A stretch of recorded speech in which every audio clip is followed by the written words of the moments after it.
Hello, my name is Tarjinder Gill and I've been a primary school teacher for over a decade. I have worked in various locations, including Birmingham, where I trained, but also in London, Leicester, and most recently Great Yarmouth. I'm back in the Midlands now. You can find me on Twitter. My handle is @teachwell, and I also blog about direct and explicit instruction strategies to use in primary school, and various other bits and pieces, most recently related to writing. Before we look at sentence combining, which is what this presentation is about, I wanted us just to look back at writing and the different aspects of it. Essentially, there are two parts of writing. You've got the transcriptional, which consists of spelling and handwriting, and you have the compositional side of it, which is to do with sentence construction, grammar, and the construction of whole texts. Primary age children experience three main barriers when they're trying to compose and write extended pieces. The first two are transcriptional, spelling and handwriting, which they need to make sure that they've mastered to a degree that means that it doesn't cause them cognitive load. And the third is sentence composition, and this is where sentence combining can really help and support children who are struggling to compose sentences or struggling to extend their sentences. Before I go into what sentence combining is and the research behind it, etc., I do want to put in a slight caveat here. The important thing here is to remember that this is not a strategy that's some sort of silver bullet that's going to magically improve writing.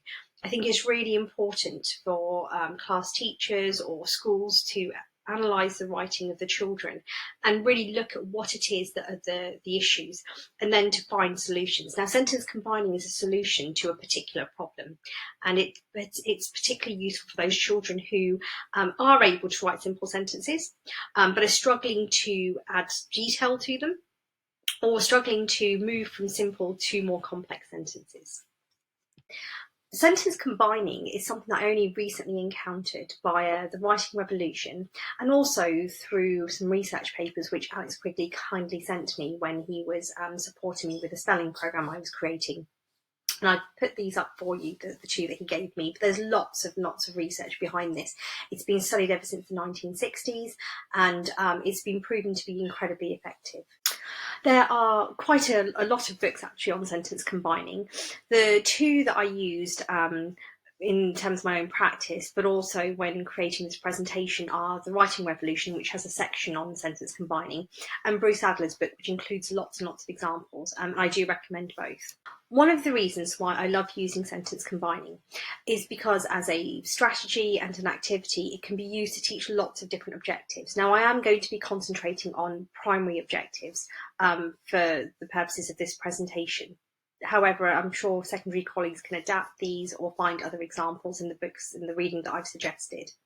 I also have used quite generic examples, but I think it's really important that to note that it is actually a strategy that can be used across the curriculum, and using curriculum-specific examples would be really helpful. And also it can be used as an activity to focus on the core knowledge that you want the children to learn, just another way of reinforcing it. Over the next couple of slides, I'm going to show you how to use sentence combining to write sentences including an adjective. So as you can see, what you start off with is two simple sentences. You've got the cat ran and the cat was wet. And you need to underline the part that you're going to combine with the first sentence. So in the first instance, what you would do is you would, as a teacher, model this to the children. So you would say the cat ran, the cat was wet, and then you would give them the combined sentence, which is the wet cat ran.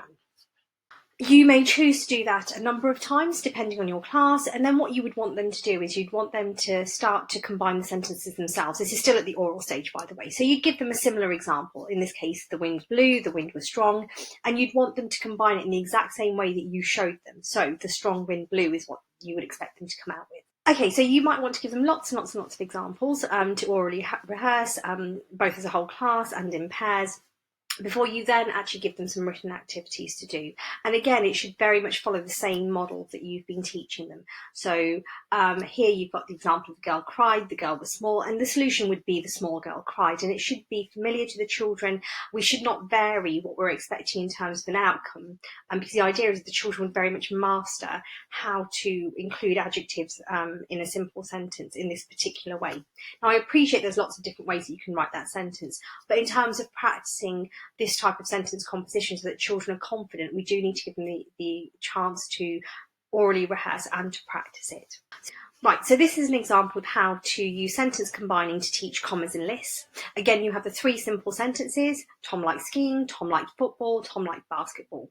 You would then orally combine this sentence, and you can see that you've underlined football and basketball because those are the words that you're going to combine.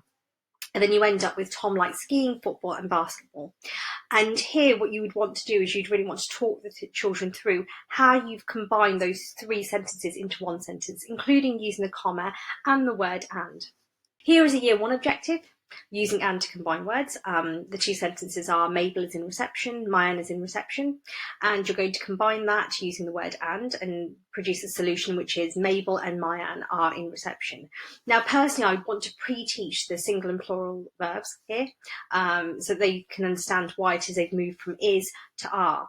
I don't think that sentence combining works effectively if you're trying to teach too many different objectives. But one of the things I really do like about it is that it's a really good way of reinforcing other objectives that you've taught.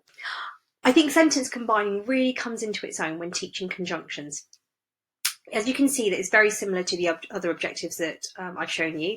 You start off with 2 simple sentences. In this case, it's Gwen cleaned the board and Gwen liked her teacher. The difference here is that you are underlining a phrase and not just a word, and you give them the precise conjunction that you want them to use.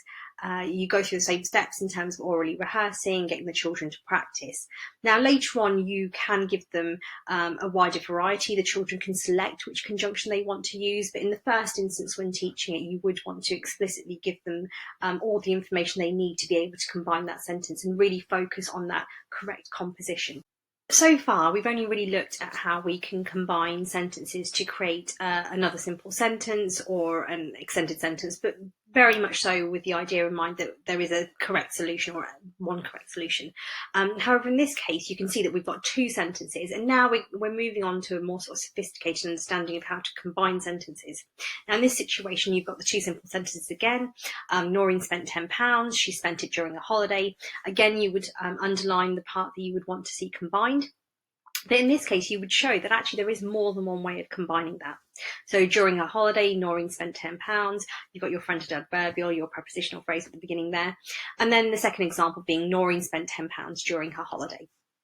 And you'd want children to then start to play around with this, depending on the sentence, to really test out how they can combine simple sentences in different ways and really understand the grammatical aspects better. This is an example that I've adapted from the Writing Revolution. They take 3 sentences, and as you can see, yet again, you've got your simple sentences, you've underlined the parts that you want to combine, and on the next slide I will show you the different ways that you can combine this.